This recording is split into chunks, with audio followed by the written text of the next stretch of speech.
cuando desarrollamos aplicaciones con Spring. Además de las APIs que nos ofrece Java en su biblioteca estándar, JDBC, JPA.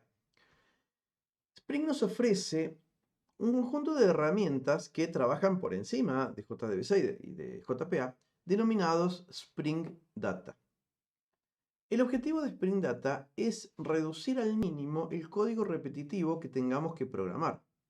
Normalmente, cuando se tiene que hacer acceso a una base de datos, la aplicación va a necesitar, casi siempre, operaciones de altas, bajas, modificaciones, consultas, reportes.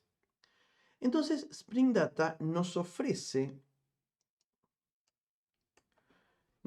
mecanismos para reducir el código que tengamos que hacer. Esta biblioteca, Spring Data, es parte de Spring. Es necesario, en el caso de querer usarla, agregarla al pom.xml, pero nos va a solucionar muchísimo código que de otra manera tendríamos que escribir nosotros. ¿De qué manera funciona Spring Data principalmente?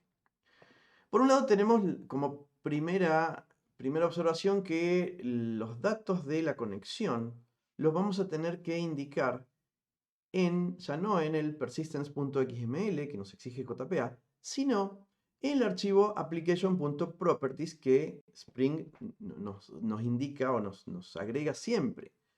En este archivo application.properties nosotros vamos a poder establecer muchas configuraciones para que Spring lea de ahí y opere de la forma en que querramos. Por ejemplo, si queremos que ejecute en un puerto distinto del 8080, hay una configuración que se puede establecer ahí. De entre todas las configuraciones que podemos agregar en este archivo, también podemos indicar el origen de datos para que Spring Data automáticamente utilice, sin requerir configurar una unidad de persistencia. En este archivo application.properties, lo que se indica es particularmente sencillo. Hay que poner dos o tres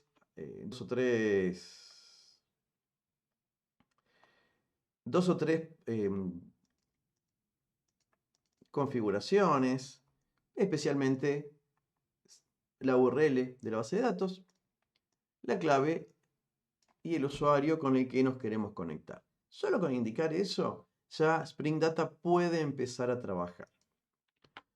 ¿Cómo hace Spring Data para ofrecernos código ya que esté, en cierto modo, previamente programado si no conoce Spring las clases que nosotros queremos programar, las clases de nuestras entidades?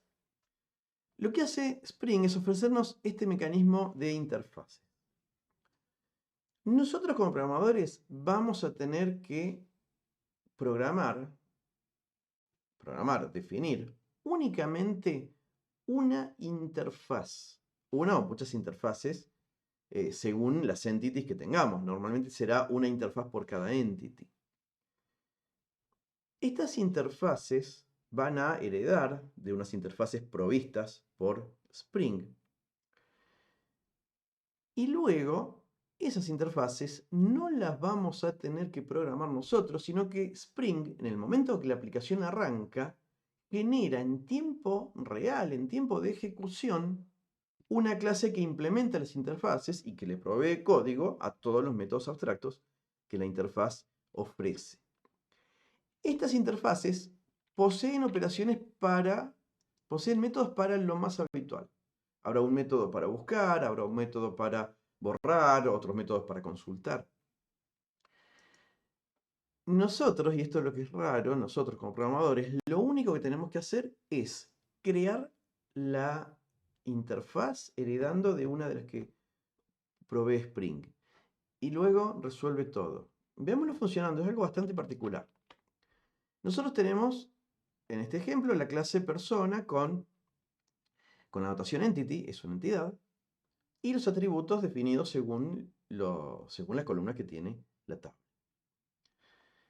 Vamos a necesitar crear una interfaz, en este caso esta interfaz que se puede llamar persona repository, la cual heredará de JPA repository, que es una interfaz provista por Spring Data, la cual tiene dos parámetros de clases, una interfaz genérica con dos parámetros de clase. El primer parámetro indica la entidad que queremos manejar desde este repository.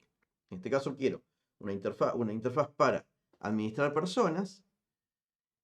Y luego el segundo parámetro indica el tipo de datos de la clave, es decir, el tipo de datos del atributo que es ID de esta entity. Dado que la clase persona tiene como ID, el atributo anotado como ID, es de tipo int, la clase de envoltorio de int es integer. Entonces, con esto estamos diciendo, bueno, necesitamos una interfaz que va a administrar personas y en la cual algunas operaciones tendrán que involucrar a números enteros. Por ejemplo, una operación de búsqueda que requerirá un parámetro de tipo int para poder indicar la clave que estamos buscando. Desde el punto de vista del programador, lo único que hay que hacer es definir esta interfaz. Ahora, como toda interfaz tiene que ser implementada alguna vez, si no, no tiene ningún uso. Spring Data, en el momento de arrancar la aplicación, crea una clase implícita que ni siquiera sabemos el nombre de la clase, pero que ya va a tener todos los métodos de esta interfaz correctamente programados. ¿Cuáles métodos? Supongamos que si seguimos el modelo de capas que nos recomienda Spring, vamos a necesitar una clase persona service, que es la que va a proveer la lógica de negocios. Suponiendo que en esta interfaz en esta clase hará falta por lo menos un método que permita consultar las personas, por ejemplo, o agregar una persona. Razonablemente acá tendremos todas las operaciones de la lógica de negocios, lo que nos exige el dominio. Esta clase podrá tener, por ejemplo, un método agregar que intente agregar una persona nueva.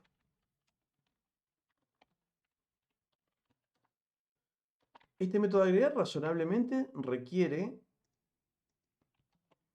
en el caso de usar JPA, acceder a las clases JPA para indicarle que queremos hacer persistir este objeto persona. Spring Data nos brinda, con esta interfaz persona repository, todos los métodos programados. ¿Y cómo los accedemos? Vamos a hacer que persona service disponga de un atributo de tipo persona repository.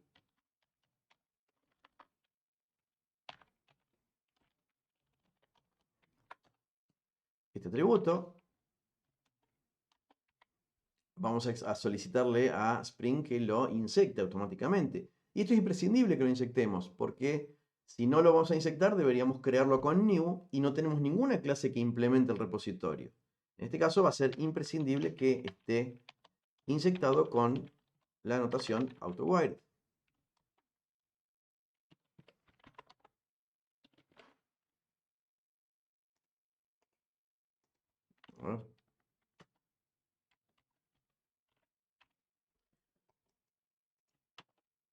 Ahí está, era con minúscula.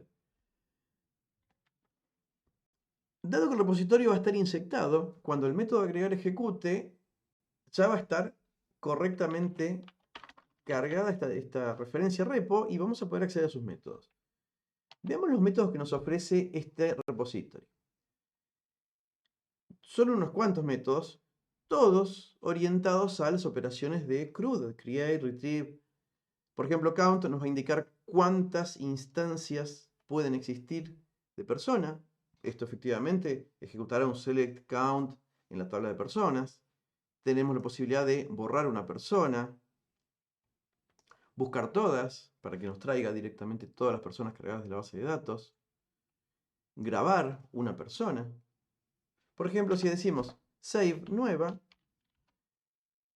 este método save va a saber qué es lo que tiene que hacer, cómo tomar un objeto persona y cómo ir a persistirlo. Nosotros como programadores no vamos a necesitar programar absolutamente nada más que esto y nos simplifica enormemente el acceso a las bases de datos. Nosotros con esto sabemos que nos podemos concentrar únicamente en la lógica del negocio, es decir, en los requerimientos estrictamente pedidos por la aplicación. Por ejemplo, si tuviéramos que consultar todas las personas, porque hay un endpoint que requiere consultarlas, simplemente habrá que llamar en otro método al findAll de este repositorio. Y esto ya efectivamente se encarga de hacer todo. Ejecutar el select, crear todas las personas, meterlo dentro de una lista y retornarlo. Este mecanismo que nos ofrece Spring Data para poder definir estos repositorios sin programarlos es realmente una gran ayuda, y en general vamos a preferir utilizarlo en toda ocasión en que necesitemos acceder a alguna base de datos. En general, vamos a necesitar, sí, un repository por cada entity. En general, nos va a hacer falta eso.